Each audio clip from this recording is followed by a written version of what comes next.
Assalamualaikum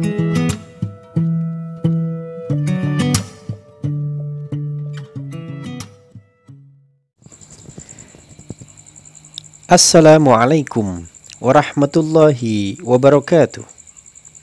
Selamat siang dulur-dulur mahwat dan para mahwaters Nusantara di mana saja berada. Siang ini bersama kami di channel kebanggaan kita semua, channel edukasi dan inspirasi, yaitu channel Kang Rafiq TV. Hari ini kita akan mengupas tentang materi siapa Dajjal dan sifat-sifat Dajjal bagaimana.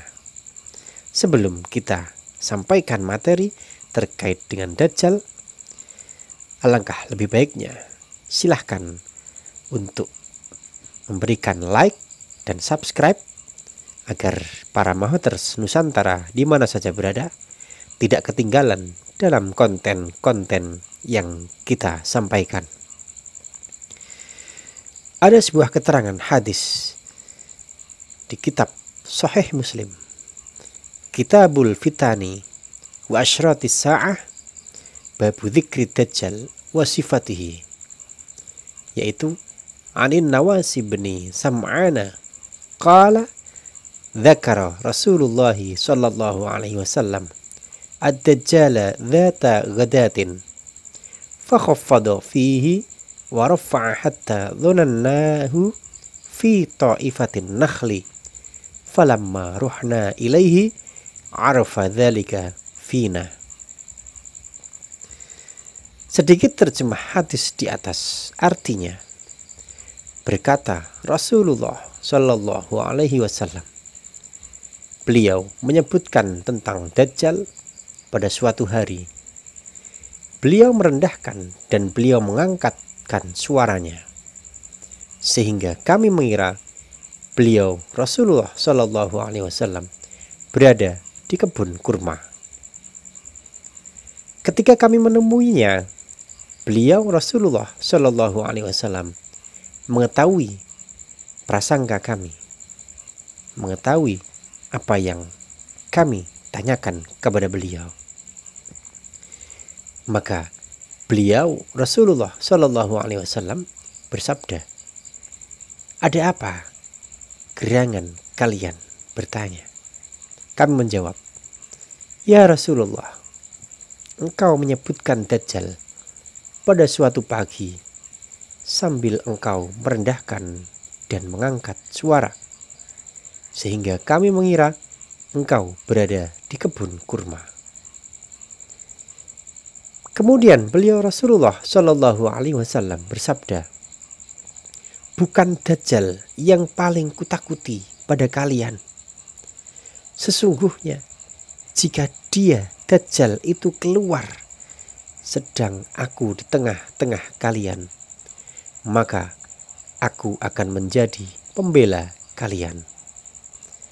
Tetapi jika Dajjal itu keluar sedangkan aku tidak di tengah-tengah kalian, maka setiap orang hendaknya menjadi pelindung terhadap dirinya sendiri, karena Allah Subhanahu wa Ta'ala menjadi penggantiku terhadap setiap muslim. Para mahwaters Nusantara di mana saja berada, sesungguhnya Dajjal itu adalah seorang pemuda yang rambutnya keriting, matanya menonjol ke depan. Rasulullah mengumpamakan Dajjal dengan Abdul Uzza ibni Qatan. Jadi sifat-sifat dari Dajjal itu adalah rambutnya keriting, matanya menonjol ke depan.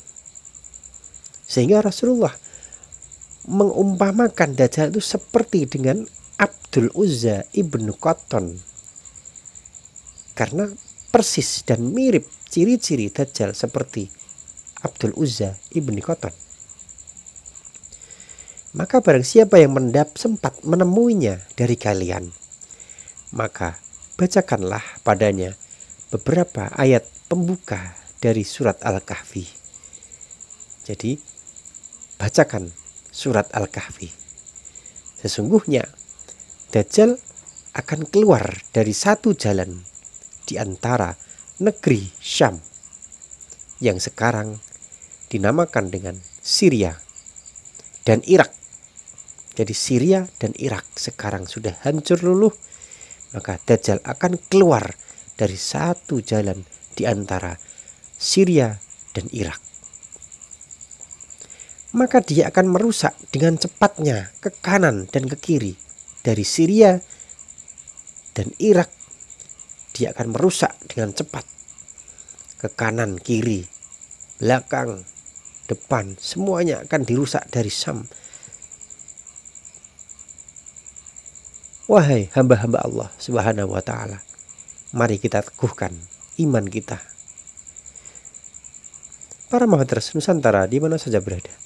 Kemudian para sahabat bertanya, berapa lama dia tinggal di bumi? Beliau Rasulullah Shallallahu Alaihi Wasallam menjawab, Dajjal tinggal di bumi selama 40 hari. Satu harinya seperti setahun. Satu harinya seperti 1 bulan. Satu harinya seperti 1 Jumat. Dan sisanya seperti hari-hari kalian semua. Kemudian para sahabat bertanya kepada Rasulullah Shallallahu Alaihi Wasallam, wahai Rasul, hari yang engkau sebut bagaikan 1 tahun, cukupkah bagi kami untuk sholat sehari-hari ya Rasulullah? Beliau Rasulullah Shallallahu Alaihi Wasallam menjawab, tidak, tetapi ukurlah sekedarnya. Kemudian para sahabat bertanya kepada Rasulullah Shallallahu Alaihi Wasallam, ya Rasul, bagaimana kecepatan berjalannya Dajjal itu di bumi? Maka beliau Rasulullah Shallallahu Alaihi Wasallam menjawab, bagaikan hujan dihempas angin, sangat cepat.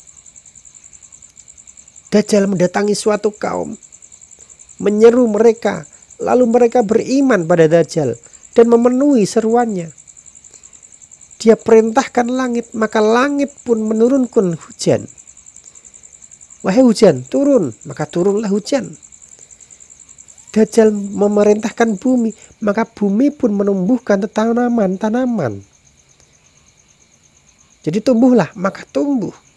Binatang peliharaan menjadi gemuk dan kenyang dan melimpah air susunya. Nah, kemudian dia datang pada suatu kaum, lalu menyeru pada mereka, dan mereka pun memenuhi panggilannya. Lalu dia berpaling, sehingga keesokan harinya mereka dalam keadaan kekeringan. Dan tidak sedikit pun harta mereka yang tersisa. Lalu dia melewati suatu daerah bernama Kharibah dan mengatakan pada daerah tersebut, keluarlah olehmu simpanan berhargamu. Sehingga harta itu mengikutinya bagaikan segerombolan unta.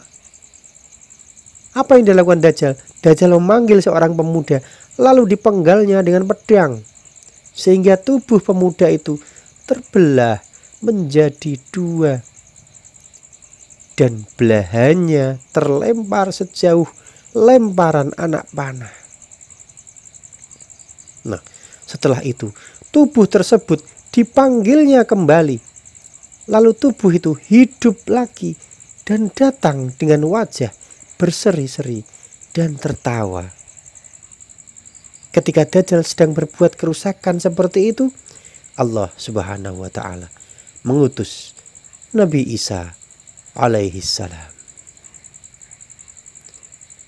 Kemudian Nabi Isa alaihi salam turun di dekat menara putih di sebelah timur Damaskus dengan mengenakan pakaian 2 warna, sambil meletakkan 2 telapak tangannya pada sayap 2 malaikat.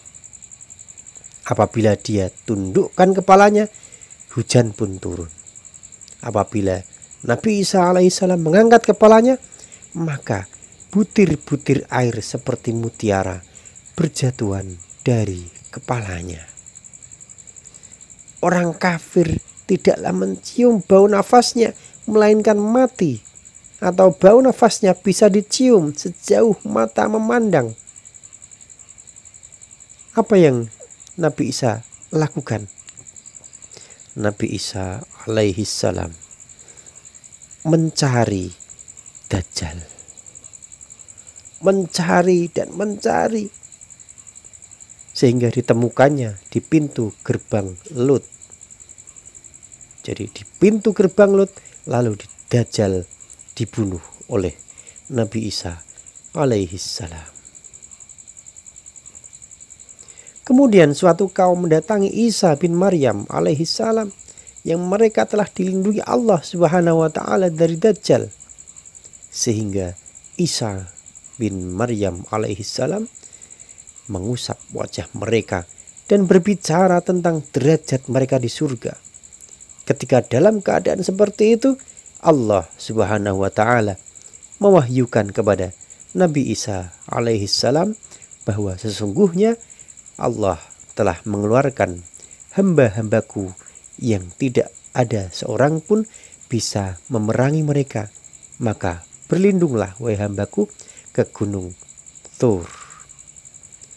Para Mahaters Nusantara di mana saja berada, demikian sedikit kajian tentang siapa Dajjal, apa ciri-cirinya dan sifat-sifat Dajjal. Semoga pengetahuan dan ilmu yang telah Kang Rafiq berikan dalam channel Kang Rafiq TV terkait dengan materi bisa menambah keimanan kita, bisa menambah kemanfaatan dunia dan akhirat. Salam edukasi dan inspirasi. Wassalamualaikum warahmatullahi wabarakatuh.